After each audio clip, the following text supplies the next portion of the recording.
Alright, so look, I'm starting to do a little vlog about my experience with CR England. Um, I started on January 1st. They sent me my ticket. I took my Greyhound January 1st.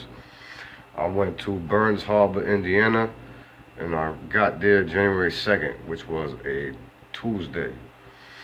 So I spent the first week there from Tuesday to Tuesday going to school. The first day was just, meeting my placement coordinator and filling out paperwork and doing the online toolbox and stuff and, getting all that situated. And the second day was we went straight to the backing range and we started learning our backup maneuvers. So the second, third, and fourth day, Wednesday, Thursday, and Friday was all backup maneuvers. So the first day we did straight line back, and the next day we learned offset back, and the third day we learned parallel parking. So it goes quick, man. You got to pick it up, because if you struggle on that one day of training or that one maneuver, you're gonna be behind, and ain't much time to play no catch up here. You got to pay attention, you got to focus, you got to soak it in, because ain't nobody finna hold your hand. You don't get it, you're gonna be running out of time, or you're gonna stay here extra long just until you do get it. So this is my experience that I went through. Right now it has been 12 days and I've already got my CDL. I went to take my test last Friday. I took my test last Thursday. Today is Sunday. So I'm just giving you a recap from the beginning because I was too busy studying and stuff to really make videos. I wanted to kind of dialogue the whole journey. I took slight videos here and there, but I didn't really document the whole thing. So I'm just gonna give y'all a recap. Like I said, I came out January 1st, jumped on the Greyhound, came to Burns Harbor, Indiana, got here Tuesday, January 2nd, 2018. Went to school that Wednesday, did some paperwork. That same day, Wednesday, after my paperwork was done, was straight to the backing range, learned the straight up backing, the straight back maneuver, straight, first day. Second day was the next maneuver, offset. And the third day, Friday, was the parallel park. And it was rushed, man. They just throw you out there, get it done. After that, I went Saturday again. So I went Wednesday, Thursday, Friday. And my fourth day, Saturday, they took me out on the road. So I came to Burns Harbor with my CDL already from my home state. And I advise you all to do that, because if you don't, then you're gonna stay an extra week in the class, trying to get your permit. So it's better to come prepared. I came with my permit and my DOT medical card, so when I got here, I jumped straight in the truck. No time to waste. It only took me 8 days from the day I got here to the day I got my CDL. So if you want to stay here 17 days to work on your permit and all that, by all means, but it don't make no sense to me. Just come with it. There's things that you can study on the internet for free in your home state to take your permit test in your home state before you get here. It's simple to do, and it's wiser to do, so it's on you though. Anyway, back to me and my journey. My fourth day was Saturday. After all my backing maneuvers, 3 days of backing maneuvers, they took me straight to the road. I went on the road. We did a small course, one street, truck stop, and that was about it. Went back to the range for the rest of the day, practiced more maneuvers. The same 3 maneuvers, just got a little bit more practice with them. It's been a positive journey for me, man. There are positives and negatives. Just depends on how you take it and if you built for it or not. A lot of people cry and complain about the smallest little things. It ain't that serious. If you a survivor and you know how to live, off of whatever to make do, then you're gonna be all right. Now, if you cater to and you spoiled, then you're gonna struggle and it ain't gonna be for you, But then again, that's the life of a trucker. So if this is the business you're looking to get into, you should already know, what it takes. So with all that being said, I did Saturday on the road, and then I did Sunday on the road. And it took us out a little further. It took us to do a couple of left turns, a couple of right turns, jump on the highway, jump off, come back to the school. No big deal. The whole time, I was pushing to get more truck time. You know, you can't sit idle and be stagnant and wait for instructor to come grab you up and say, oh, okay, your turn again. No, if I just completed my turn and I had 4 or 5 people waiting in line for the next turn, I'd get out that truck, I'd go to the next truck, and I'd get a turn before those 4 or 5 people finish and get back in that truck and get another turn. You see what I'm saying? You gotta be hungry for it. You gotta go out there and grab it by the horns. If you don't, then you're just gonna be sitting in line waiting and complaining that you ain't getting enough time because you wasn't hungry enough. All right? So, regardless, Saturday and Sunday was road time. Went back to school again Monday. Practiced some bagging some more.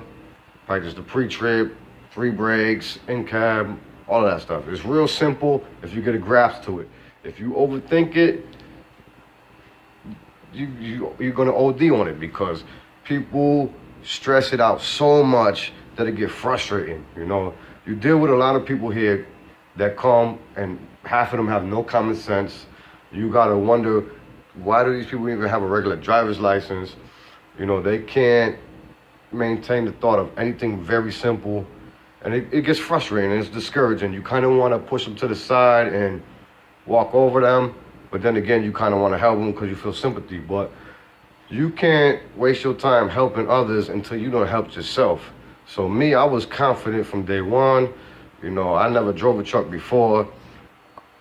Once I started them backing, the first 3 days of backing was a little fast, and I felt like I needed more time because it was rushed and everybody's brand new, and these people run around like chickens with no heads, so everybody's scrambling.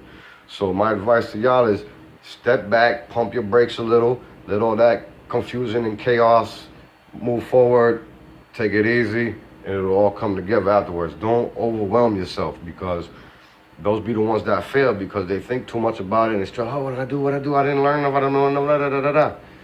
Man, take it easy. You know, so I kind of let those people clear themselves out, and that way, when I got my time for me to figure out, for me to know how the truck moves, the maneuver, the way I need to move it, how I need to adjust it.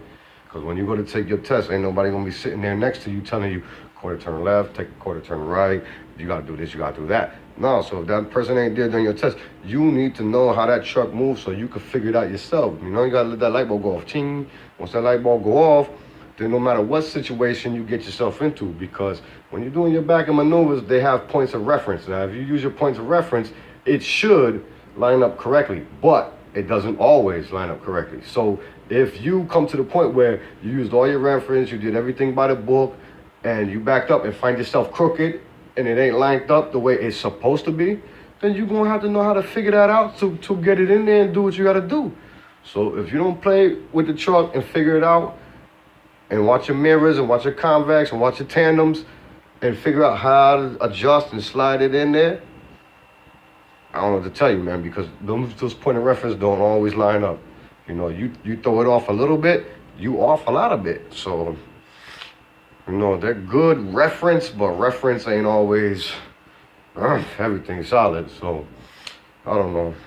Maybe I'm not explaining that correct, but you'll see when you see it. Then you'll look back and be like, oh, yeah, okay, I know what he's talking about. So a lot of people are stubborn and hard-headed, and they want to push and shove and fight and complain and moan and cry and piss and moan to get their time in with the truck. Just let them, man. Just let them. If you're confident with yours, let them, but also, you know, fight for your shot too, because you got to be hungry, man. It's dog eat dog out here. So I don't take no BS. We don't play that from where I'm from, so I get mine regardless. And once I know I'm good, then I'll take the time to help somebody else out, you know. But long story short, I did Wednesday, Thursday, Friday, backing maneuvers. Saturday, Sunday, driving on the road. Monday, Tuesday, more backing maneuvers and pre-trip inspections and, you know, just going over the basics and the details, the fine prints. Wednesday, I took off just to ease the mind and, you know, push away all the chaos. And I took my test on Thursday and one and done. Passed it, no problem. Flying colors, easy breezy. I felt like I was the instructor teaching the instructor on how to do it, you know? And that's the kind of confidence you got to have, man. So passed my CDO on Thursday, one shot, and they took me out of the travel inn and they put me to, now I am at the Red Roof Inn. So I got a single king size bed, no roommate. It's a pretty nice hotel.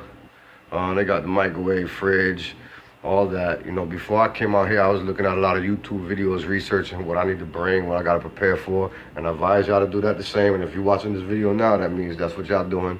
So salute y'all, all right? Because you gotta be smart, be prepared. You just can't just pack up and go out of nowhere and be wondering what finna happen, you know? And a lot of people do that, and I'd be surprised. But anyway, when I went to Burns Harbor, I seen a lot of reviews. People like, oh man, this ghetto is trash. They got bed bugs and roach and da-da-da. Man, look, it ain't even that serious, all right?